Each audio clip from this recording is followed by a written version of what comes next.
I'm going to start with Claire. Charging your family members. Is this a good idea? This is so not a good idea. Tell me why. It's rude. It's disenchanting. It's just disingenuous. You know when Christmas is coming.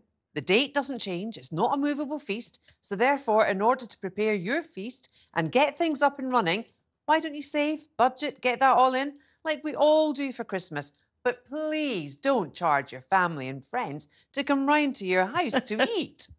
It's ridiculous. I've never thought of doing it, but now I'm hearing the idea. You would never do it. Let's bring Sue Atkins in. Sue, I mean, you know, Claire's absolutely horrified, as you can see. Do you share the shock and awe, or could you imagine saying, yeah, you can come, Grandma, but it's going to be, you know, 25 quid for you for the 2-month-old baby who's being breastfed. I think we'll just give her a cover charge for heat and light. So a couple of quid for the baby that isn't eating anything, and you go up the sliding scale. Stop it. It's about contributing, isn't it? It's so expensive. And this lady in Cardiff, you know, she lost her husband. She's got 5 kids. You can't provide everything for them. You know, the food, the wine, the chocolate, the pudding. You know, it's about contributing. And I bet there are thousands of families around the world that bring a pudding, or say, I'll do the spuds, or I'll cook the veg, or, you know, whatever it might be, I'll bring the wine, so that everybody brings together for the feast. I don't think it's fair really nowadays, and particularly it is so expensive. We've just done started some of our shopping today, and it is a bit eye-watering, isn't it? Yeah, but Sue, the whole thing is, it's Christmas. It's a time of service. It's a time of giving. It's a time of, you know, saying thanks for all around you. The clue's in the name. It's all about that baby Jesus too, let's not forget. We're celebrating the birth of Christ. That's what we're doing. And by having our friends and family round to enjoy the spirit of Christmas, let's do it with a full and plentiful heart. Let's do it by procuring, preparing, serving, enjoying. I mean, I was on this morning with Tom Swarbrick talking about this, and he said that he and his wife kept hosting and hosting and hosting the family. They love their family, very, very, very pleased to have them. But there was a rock up, you know, his mum and dad, for example, with one quite small-looking bottle of wine, or, you know, would produce with a great... But he said they produce with a great flourish, you know, 1 box of After Eights or something, and then they just tuck in. And he said after a few years of that, he and his wife just absolutely had enough of it, and they said, no, you're not going to just do that. He said to his mum and dad, his own parents, he said to them, listen, we'd love to have you, but you've got to provide all the alcohol, and this is what we want you to buy. And he gave them a whole list of... So it was, you know, a lot of money that the parents had to shell out before they let them in to have the Christmas lunch. Yes, but I think that's fair enough. And I think, Sue, you made a really, really valid point about contributing. It's great to contribute, and it would be great if everyone did. But we have to communicate that. And I don't think communicating by giving them a price tag is really the way to do it. Yeah, but that's the papers, and that's clickbait, isn't it? Saying she's charging the child £2.50. But she is. It's her own words. Yeah, I know, but it's about talking and teaching children as well. That, you know, where is all this going to come from? And without being facetious, there are some really tough families out there struggling, really struggling. And of course, it's not about being bar humbug, and it's the way you say it. It's about, you know, starting those conversations, of course.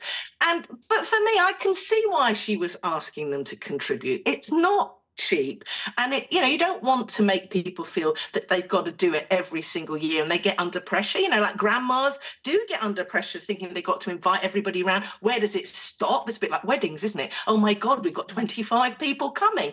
Well, you know, she can't afford that, and not many families can nowadays, really, to be over generous about it. So it's the tone of voice, it's how you prepare. I agree, it's nice to get everyone together, and it is a celebration, but I also think it's about being sort of mindful of circumstances as well. I mean, my father-in-law is 95, and I wouldn't ask him to bring down a whole, you know, 25 quid's worth of stuff. However, he does arrive with bags full of sort of Baileys and After Eights and that sort of thing to contribute. So you come together as a bit of a feast. I mean, do we think this is a little bit a story that is down to the way in which it's been described? Because if she had said, you know, somebody brings the Christmas pud and somebody brings the prawn cocktail, and she's very proud of it. But it's the fact that it's kind of charging admission, isn't it? Whereas if it was a different way round, the language, let them go out to a restaurant if they want to pay for their meal. I just don't get it. No, I think it's the way it's presented is to get us talking, isn't it? And to get people kind of all buzzed up about it, saying she's charging. Whereas I think the language you use in life is very important. So if it's contributing and you're talking to people about it, people are very open and want to say, oh, of course I'll bring the pudding, you know, and all of that kind of thing. So, yeah, I think it's just clickbait, the way we've all kind of got off on one around this. What I think is a bit of a shame is the idea that there are kind of a limitless, bountiful banquet that has to be served, that there's all this kind of compulsory. Exactly. You've got to have at least 3 courses. Yeah. You've got to have stuffing and That's 2 the different pressure. gravies. You've got to have... because it is very demanding and very, very expensive. And actually... But you know what it is?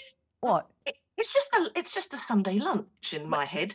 You know, I go out and I go, all right, we'll have a few extras and it's all very lovely. Yeah. But, you know, all this pressure. And I wrote an article, a blog actually on my website about, you know, are you a Christmas martyr? Because I overheard someone in Blue Water going on about how hard it was, how awful it was, and how this, that, and the other. It was really like... shopping and do it then if you've got that bad attitude about it. I agree with you, the idea of sort of giving and giving generously, but a lot of people do go, oh, how are you getting on? Very stressful, isn't it? I mean, you know, what sort of thing is that? For me, it's just a large Sunday lunch. And I also think that, you know, quite a lot of things people don't even like that much. And lots of people say they think turkey's a bit dry. Lots of people don't really like Brussels sprouts. They're not you cooking do them about properly. a million different things to disguise them, like frying them with, you know... either they're not charging enough or they're not cooking properly. Well, they're not watching Jamie Oliver or Mary Berry. Yeah, gosh. Why doesn't Mary Berry just invite us all over to lunch and then we could go? We wouldn't have to worry about it at all. Come to mine instead. It's cheaper. It's I was free. hoping you might say that. It really, really was. Ladies, thank you very much indeed. And a very, very Merry Christmas to both of you. Lovely to talk to you. Merry Christmas.